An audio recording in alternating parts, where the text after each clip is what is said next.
Всем привет! Мы продолжаем серию видеороликов под названием ТОП-10, где я вам показываю различные лучшие масштабные модели от определенного производителя. В предыдущей серии мы рассматривали журнальное изделие «Автолегенда СССР» от издательского дома Де Агостини. Сегодня я покажу вам продукцию от «Автоистории». И мы посмотрим на различные грузовые автомобили, также модели полуприцепов, которые, на мой взгляд, наиболее удачные.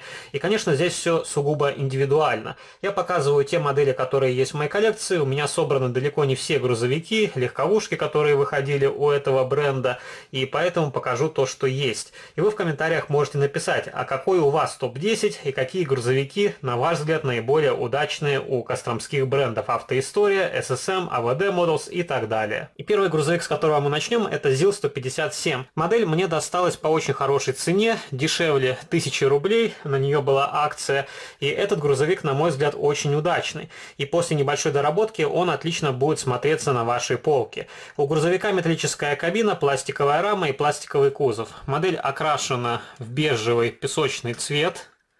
Вполне симпатичный, подходит этому грузовику. И из доработок на этом грузовике я поставил регистрационные номерные знаки, окрасил габаритные огни на передних крыльях, также окрасил катафоты, добавил крючочки на кузов и заменил зеркала заднего вида. Вот такой грузовик. Довольно хорошо проработана ходовая часть. Также нормально смотрится балансирная тележка. Но вот оси на моем грузовике почему-то заржавели. Хотя машину я храню в нормальных условиях, без доступа воды.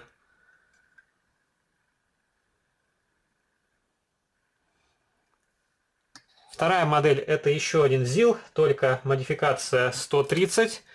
У меня этот грузовик переделан в газобаллонный вариант. Тоже вполне удачная модель. И этот грузовик я тоже брал дешевле, чем 1000 рублей. На него была хорошая скидка в одном крупном российском интернет-магазине. Опять же, по доработкам это улучшенные зеркала заднего вида, регистрационные номерные знаки, другая светотехника. И добавил дублеры на кузов.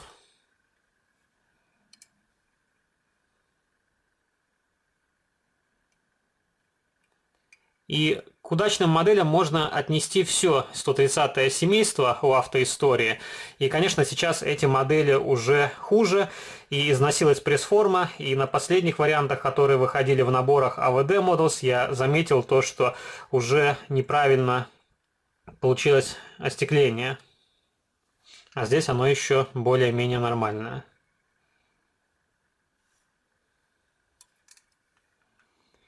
Следующий грузовик — это ГАЗ-63. Тоже очень симпатичная масштабная копия. Одна из последних от «Автоистории» в моей коллекции. У нее съемный тент. Нормально проработан кузов. Отлично проработана ходовая часть.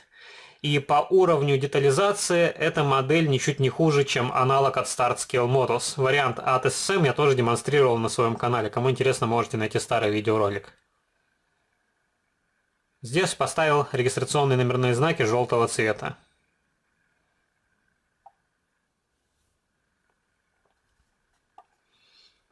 Еще один полноприводный ГАЗ, только семейство 33081. Отличная модель, вполне хорошо копирующая настоящий прототип. И опять же сюда можно отнести все горьковские автомобили, которые выходили у «Автоистории» из этого семейства. У меня в коллекции 3 таких грузовика. Также есть грузовое такси и обычный бортовой грузовик с синей кабиной. Я тоже их демонстрировал на своем канале давно. Здесь металлическая рама, металлическая кабина, пластиковый кузов. Вполне хорошие колесные диски, также вполне хорошие покрышки. Нормально смотрится передняя часть, правда отсутствует надпись «ГАЗ» на облицовке радиатора. Интерьер здесь из черного пластика, окрашенного в массе. При желании вы можете его окрасить самостоятельно. И вот такой кузов. Колесики свободно вращаются. Следующий грузовик у нас марки МАЗ. Сидельный тягач. Тоже вполне удачная масштабная модель. И эта модель лучше, чем бортовой грузовик, который выходил в автоистории, потому что у бортового грузовика упрощенная кабина. Здесь уже дверные ручки, поручни сделали в виде отдельных пластиковых элементов. Но, конечно, тоже есть упрощение. Это пластиковая рама.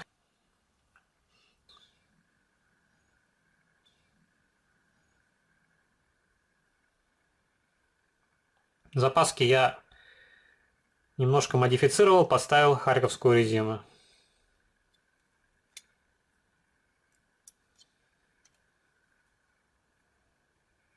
И к этому грузовику можно подобрать полуприцеп. У меня в коллекции есть как самосвальный полуприцеп, так и обычный бортовой, который использовался в большинстве случаев с этими сидельными тягачами. Тоже демонстрировал их на своем канале.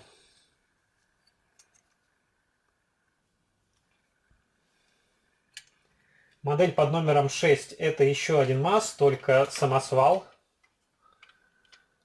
Тоже, на мой взгляд, очень удачная масштабная копия.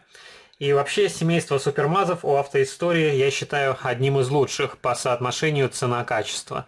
Здесь откидывается кабина, отлично проработан моторный отсек. Также откидывается задний борт на кузове. Кузов подъемный. Гидроцилиндр здесь металлический. Отлично проработана ходовая часть, окрашен двигатель, коробка передач, также выпускная система. Задние фонари из прозрачного пластика, обозначены поворотники, также есть огонь заднего хода. Переднюю светотехнику я уже немножко дорабатывал, сделал подложку из фольги, чтобы фары смотрелись более выразительно. И у этого грузовика изначально были окрашены сиденья, тоже несомненный плюс. Следующая модель это еще один супермаз, модификация 6422. Отличный сидельный тягач. Отличие от предыдущего грузовика это двигатель. Здесь EMZ 238. На предыдущей модели была 236 модель. Также кабина со спальным отсеком. И это уже обновленная кабина. Но у меня в коллекции есть тоже 6422 с кабиной старого типа.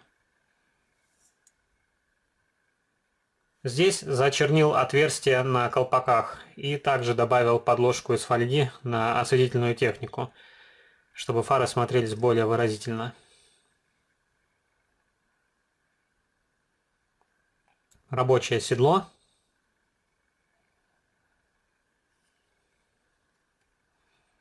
Вот так выглядит ходовая часть. На эту модель я поставил покрышки ID304 от Maestro Models.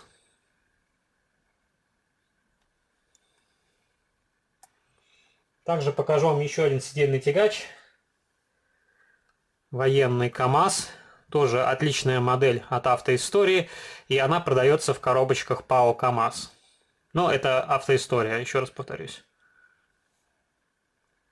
Тоже откидывается кабина. Отлично проработан моторный отсек. Довольно много интересного инвентаря на задней части грузового автомобиля.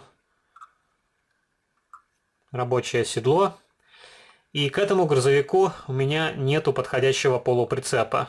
Но есть полуприцеп с тяжеловозом марки МАЗ. И возможно он подойдет тоже к этому грузовику по высоте седла.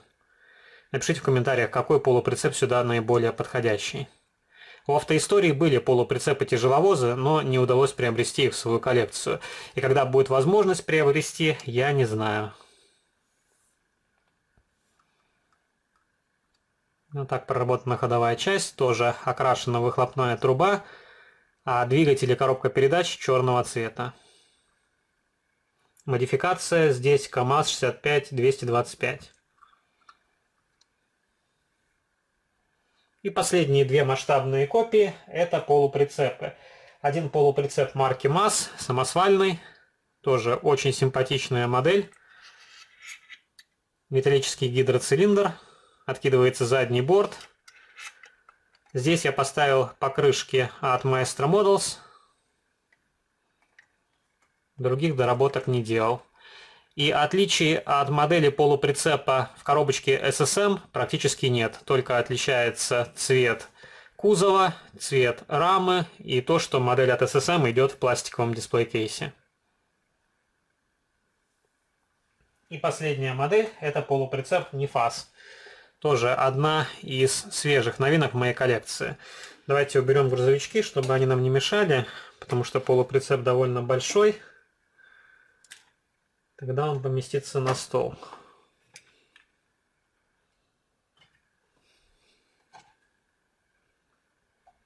И сюда можно отнести другие полуприцепы, которые выходили в коробках от Автоистория. Это трехосный полуприцеп марки МАЗ и так далее. Вот так он выглядит. Надпись Iveco или Iveco. Как правильнее, можете написать в комментариях. И к этому полуприцепу тоже поставлялся сидельный тягач с кабиной зеленого цвета, но сегодня демонстрировать его не буду, потому что у нас топ-10. И могу сцепить с этим полуприцепом тягач МАЗ-6422. Тоже получается довольно симпатичная сцепка.